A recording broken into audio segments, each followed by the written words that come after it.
11. Ministers. As we have seen, much of our thinking about the Church is traditional rather than biblical. Much debate and religious controversy is again based on the customs common to a particular ecclesiastical tradition rather than grounded on Scripture. One such area of thought has to do with the nature of the ministry. Protestants tend to pride themselves on their purity in such matters, but without scriptural warrant. Much of what follows with respect to the word ministers was much more ably said a few centuries ago by Joseph Bede in his Discourse 5 on 1 Corinthians chapter 4, verse 1. Let a man so account of us as of the ministers of Christ, and stewards of the mysteries of God. Mede's discourse appeared in print in 1772, so the Church has simply chosen to disregard a great scholar's comments, by no means new with him, in favour of its own usage. There are 3 words in the New Testament Greek which are translated as minister or ministers. One of these is liturgos, related to liturgy, which in the New Testament is used of Christ. He is the minister of the sanctuary in the heavens. Hebrews chapter 8, verse 2. Angels too are ministers. Hebrews chapter 1, verse 7. In Romans chapter 15, verse 16, Paul declares that he is a minister of Jesus Christ, offering up the Gentiles as a living sacrifice to the Lord. The reference is plainly priestly in the Old Testament sense, and Paul declares himself an under-priest to Jesus Christ, who fulfills his calling by bringing the Gentiles to Christ. The word is also used of Epaphroditus' ministry to Paul's need. Philippians chapter 2, verse 25. This reference is not sacrificial in nature, as is Romans chapter 15, verse 16, and it means rather that, even as a priest's servant represents a people to God, so Epaphroditus represented the Philippians in his service to Paul. In Romans chapter 13, verse 6, Paul, who had previously, Romans chapter 13, verse 4, called rulers ministers, diakonos, servant, now calls them liturgoi, because they are filling an ordained calling, ordained by God. A second word for minister is huperites, under-rower. It is used of assistants in the pastoral work, as of John Mark, Acts chapter 13, verse 5. In Acts chapter 26, verse 16, Paul applies it to himself. The main word used, however, is a third one, diakonos, servant, deacon, minister, or attendant. Returning now to Mede's analysis, Mede points out that there are but 2 ecclesiastical orders, presbyteri and diakoni. All other offices are but diverse degrees of these 2. The term priest is simply an abbreviation or abridgment of presbyter, and the College of Cardinals was once made up of 70 laymen who were elders in terms of the Old Testament pattern. Both Catholics and Protestants have forgotten the origins of their offices. Never in the New Testament are ministers spoken of as ministers of the Church, our most common usage. Rather, they are called ministers of God.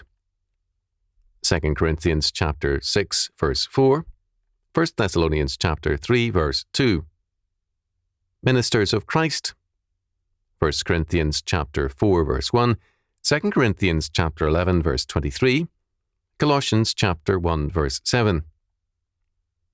Ministers of Jesus Christ, 1 Timothy chapter 4, verse 6. Ministers of the New Testament, 2 Corinthians chapter 3, verse 6. Ministers of the Gospel, Ephesians chapter 3, verse 7, Colossians chapter 1, verse 23. And for you, a faithful minister of Christ, Colossians chapter 1, verse 7. To make men ministers of the church is to make the church their master. When Paul, in 2 Corinthians chapter 4, verse 5, speaks of himself as a servant of the Corinthians, he first calls Christ the Lord over all, and himself a servant, using the word doulos, for Jesus' sake. Mead said that the term minister had come into use to avoid the word priest. But if it be well examined, priest is the English of presbyter, and not of sacerdos, there being in our tongue no word in use for sacerdos. Priest, which we use for both, being improperly used for a sacrificer, the name whereby the apostles call both themselves and those which succeed them in their charge. For who can deny that our word, priest, is corrupted of presbyter? Our ancestors, the Saxons, first used prioster, whence, by a farther contraction, became prest and priest.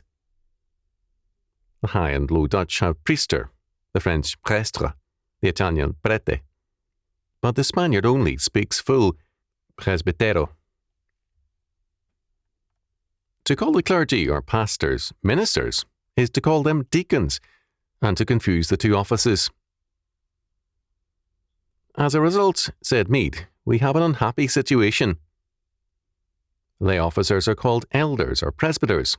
The words are the same in the Greek, as is bishop, all being translations of presbyterion, and are thus given the highest title of all. Mead concluded, howsoever, when they call us ministers, let them account of us as the ministers of Christ, and not of men, not originally in them, but as stewards of the mysteries of God.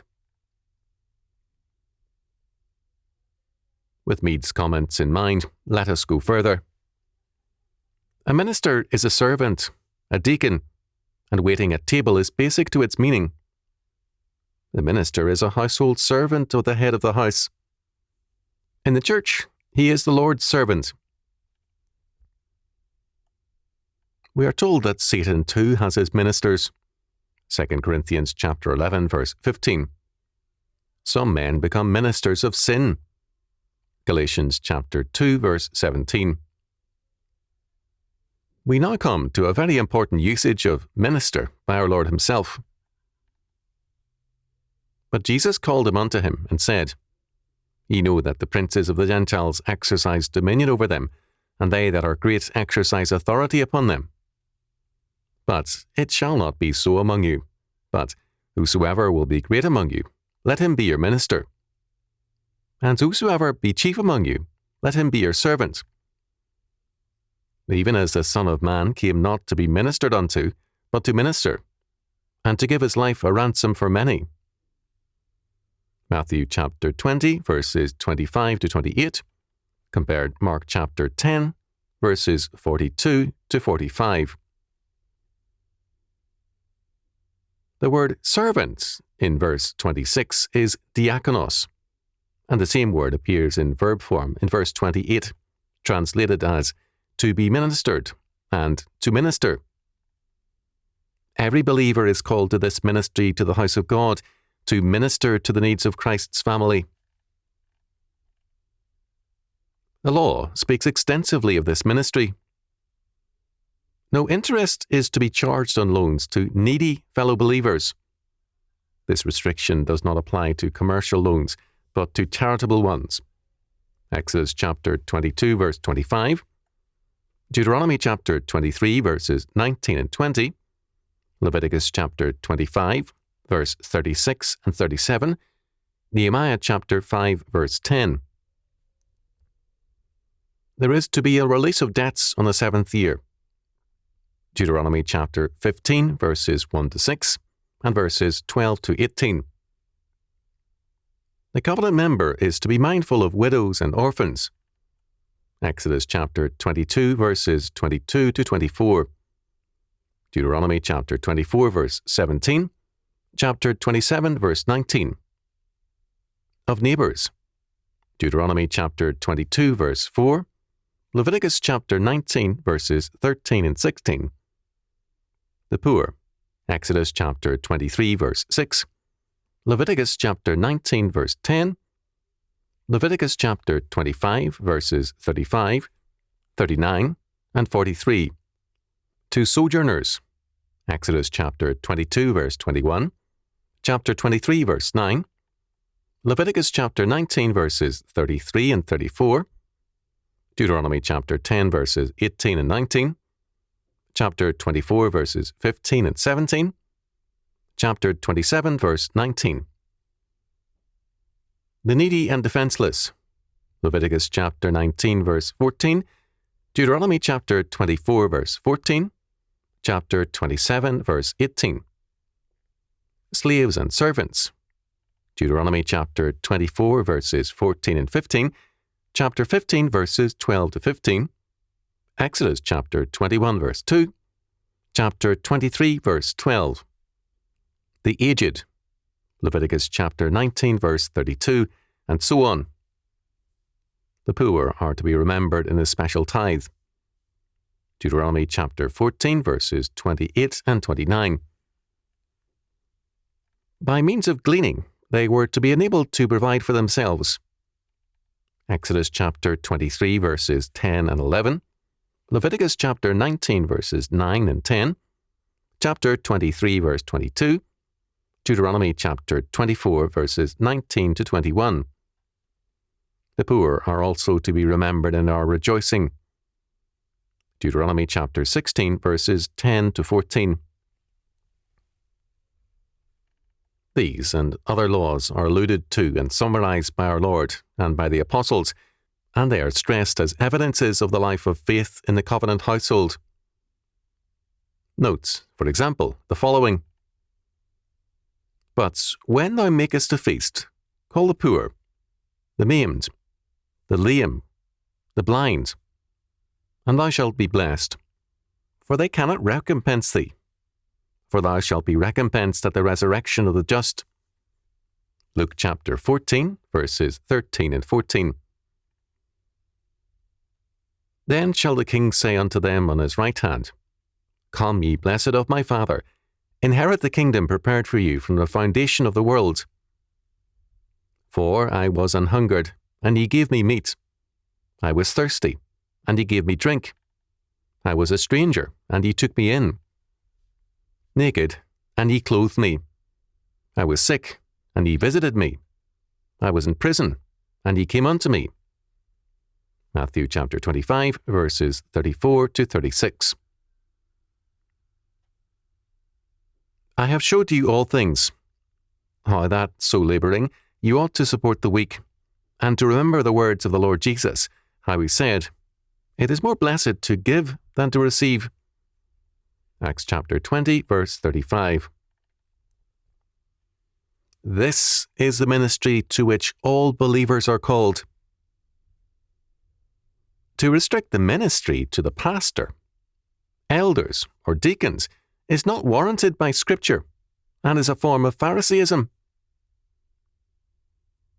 This ministry can be institutionalized, as with a Christian school and the support thereof, homes for delinquents and homeless aged persons, ministries to prisons, and so on. These specialized ministries are necessary and important, but the requirement laid upon us is both personal and institutional.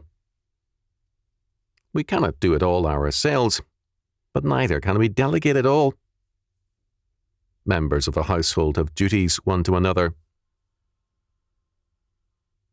The attitude of many church members that the paid staff exist simply to call upon them and to serve them is humanism. As Mead and others centuries before him made clear, the ministry is a ministry to God, and in his name one to another. To be a member of the house of God means family duties to the other members thereof. This is the ministry according to Scripture. In Acts chapter 20, verse 35, Paul speaks of this ministry as labouring to support the weak, and as ordained by our Lord. With this went a warning. If any would not work, neither should he eat. 2 Thessalonians chapter 3, verse 10.